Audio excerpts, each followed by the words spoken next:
All right. So you are about to enter the playoffs. How exciting is that for you?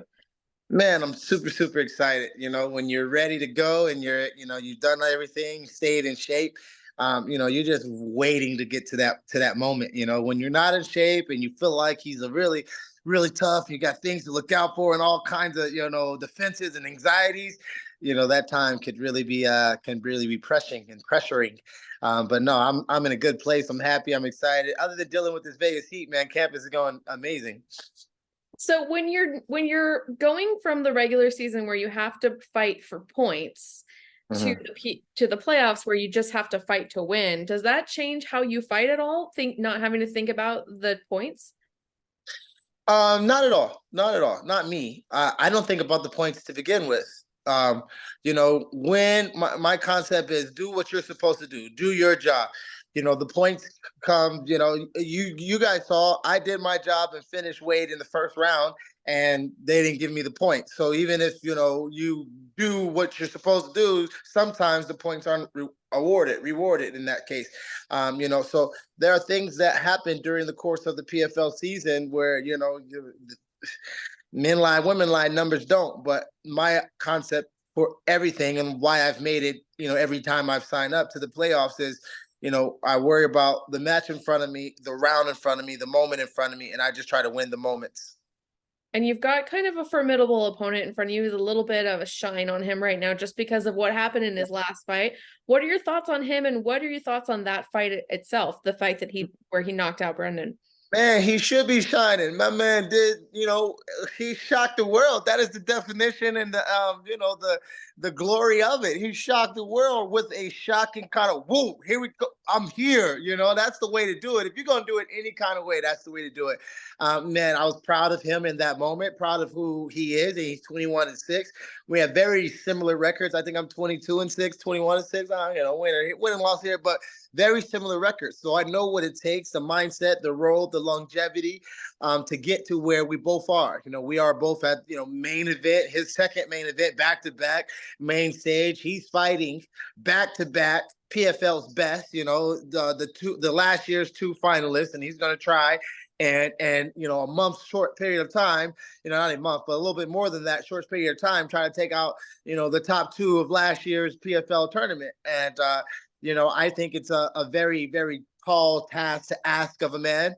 And I think that me being the bad man is going to make it even taller because he's not just beating two of PFL's best. He's coming, you know, with already shocking the world, like striking lightning twice, having done it once in the regular season, then doing, yada, yada, and then seeing someone in a, yeah, but to do it back to back, and to get the surprise out of it. I know he's 21-6 with the capability of knocking out the one of the best in the world. I've seen it with my own eyes. I was right there when he became who he became. And I'm just making sure that all my ducks are in a row. It's never about my opponent. It's always been bad man versus bad man. But at the end of the day, we definitely have a formidable opponent in front of us. And I'm excited for the stage that we both get to share.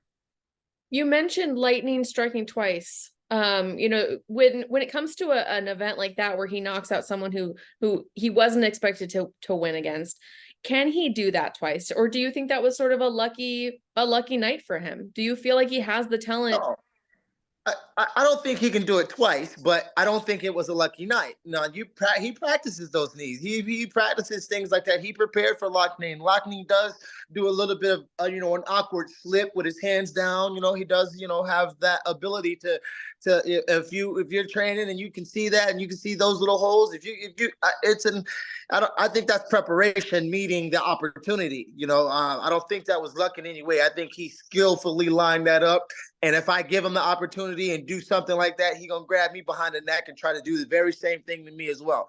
So I don't see that being luck. I see that being a skill and an opportunity that has met its preparation at the right time. That guy was in the moment and he lived in it. And you can't buy that. You can't, get that in a bottle and sell it, because if you could, it'd be one of the most marketable things out there, right? So you got to just capture that and live in that. I think I'm going to run through him very, very convincingly. I think it's one-way traffic. There's nothing that he can do to stop me.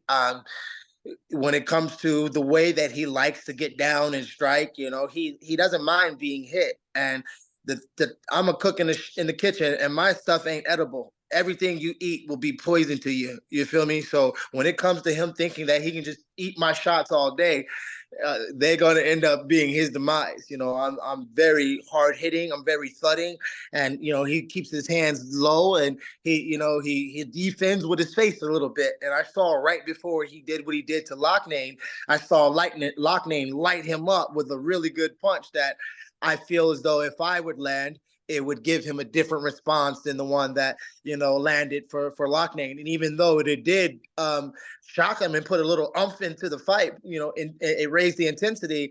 What I saw from that was a lack of IQ in continuing to want the war.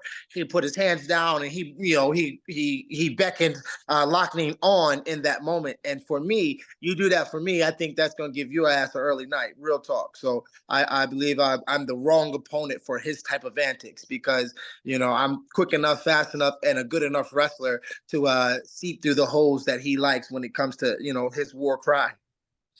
Are you kind of expecting this to be a 3-round war? I know you kind of mentioned like you're going to run through him, but do you think you're going to do that over 3 rounds? That you're just going to punish him the whole 3 rounds like you did with Chris Wade, or do you feel like this is an in and out 1 round kind of thing? He's a tough fighter. He's been around a long time, but I just feel like I'm a much better fighter than him in every aspect, right? I feel like I can knock him out on our feet. I feel like I can take him down and choke him out, or ground and pound him to where the referee jumps on me to get him up out of there.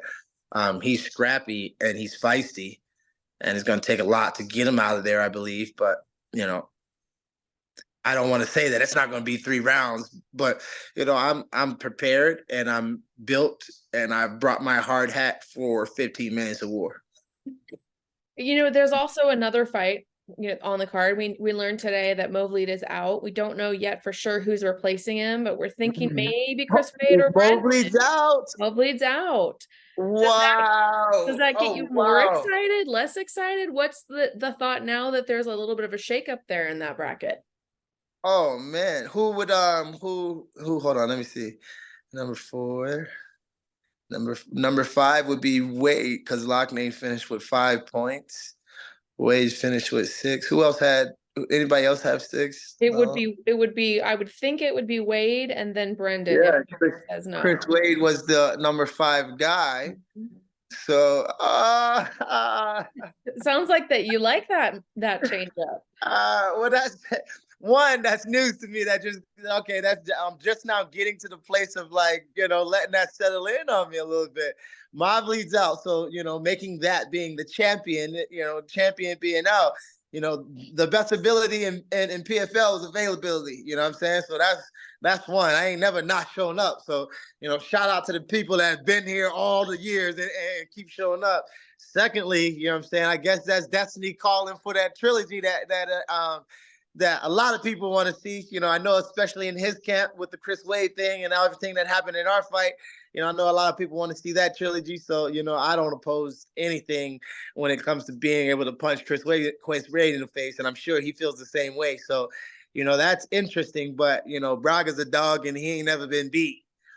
So, that's a whole nother problem that Chris Wade got to deal with, or that Movlid had to deal with. And yeah, he's a young up and coming Brazilian, undefeated, daddy raised in the sport shark. He's up and he's coming. He just dropped the king, and took the crown. And I think he's wearing the flag for Brazil, and they fight with a lot of heart, with a lot of skill, and a lot of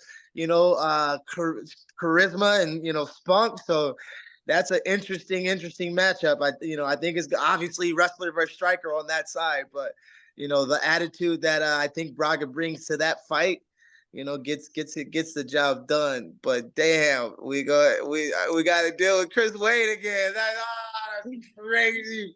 It's back again, huh? You can't kill that cockroach. No, you can't. He just keeps coming back. He got God number on speed dial, something. He got every kind of loophole you can find, man. That dude just keeps coming back. Here he is again, huh? Is that somebody you would like over Braga? Would you prefer to fight Chris Wade over Braga? Or is it more like, hey, I want to get this guy, this like young guy? It sounds like it's gonna be Chris Wade. I would love to fight Chris Wade one more time. Please. For the culture, for the people, for the money and the belt, for my children and his. Let's settle this one more time, please. Please, let's get this done. I am begging you, Chris Wade, please win your fight. Please win your fight. That is all. That sounds like a mic drop moment right there. I don't think I have anything to ask you. That's all I got for you. I need it. I need it. I need it. I need that one more time. You know what's funny about that? I didn't see any of the lead up interviews that Chris Wade did going into Atlanta, right? I squashed the reason why I'm back on the Chris Wade head. And I'm mad at him. One, there's two reasons I'm mad at him. Father's Day passed and he didn't send me anything or a card or none of that. So, that pissed me off. And secondly, I had squashed the beef with him at the fight. Told him no more vitriol, no more venom for me. I'm not going to think about bad things to say or do to you. You shouldn't do it to me. We shook hands as men, as fathers, as what happened in the heat of the moment between the post, between the lines, and in the time, was what happened in the time between the lines. If you didn't want it to happen, you shouldn't have let it happen. Things like that. It's during the heart of war, when there are a lot of passionate things going on. Right? We were both in the wrong for what may have happened in our little antics, right, in our past. But I squashed it that night, right? Then I'm hearing interviews that I didn't see until afterwards. He chokes out Kudo. I'm in the back taking my drug test. And I'm like, whoa, Chris Wade, man, you shook up the bracket. There's a video of it, me saying this to Chris Wade. Hey, Chris Wade, you shook up the bracket, man. That's amazing. Congratulations. And he looks at me and doesn't say a thing. He looks at me like I'm dumb. And I kind of like feel that vibe of like, oh, where's this? I just said, hey, congratulations. I thought when I was beating the hell out of you in the third round, I told you that this beef is done. You don't remember when I was whispering sweet nothings in your ear and I cradled you in your arms and I said, hey, man, I'm done. I was trying to fix his hair. I don't know which way it went, but nonetheless, I was saying, hey, man, this beef is over. We're done with, scrapping and boom. He didn't respond, but we both had an agreement in that moment. It was done. Then I hear on these interviews, what should I do? When I see Bubba Jenkins in Atlanta, I should just walk up and punch him in the face. Like, I heard a couple different interviews of him finding fault in what I did to him in that fight. And then after the fact, after he going home, a couple of his friends done gassed him up and told him this, that, and the third. Now he feeling some kind of way about the 15 minutes in the line that we had. So I didn't know that he felt this kind of way. I didn't know that he was saying, when I see Bubba Jenkins in Atlanta, I'm going to punch him in the face. Because that definitely wasn't his vibe when he saw me originally. We didn't see each other until that night. Now, when I said what I said, now I understand him saying, oh, now I understand why he didn't say nothing to me, because he already was thinking, when I see Bubba Jenkins, I'm going to punch him in the face. But that didn't cross his mind at all when I said, damn, you shook up the bracket. Had he been a gangster, my face was all like, you shook up the, oh, when I see Bubba Jenkins, I'm going to punch him in the face. That was your opportunity. That was a slap or something. Whatever. You was really gully. You was really about that. You was really interview hyped. You was really feeling in some type of way. If I didn't have my daughters with me, I would have, okay, cool. Well, next time you see me, keep that energy and let's keep the children at home then. Period. I'm going to see you again. Promise you. We're going to probably get that Destiny fight. But you better make sure Destiny got the correct number, because I'm hunting for your ass one more time. One more again. And if it's for $1 million, I'm trying to catch a charge. Love it. I think that you just sold that fight right there. I mean, come on. No, what other fight would be bigger than that? No other fight. No other fight. The trilogy. Yeah. Thank you so much for your time. I really appreciate it. No problem. Always. No problem. It's been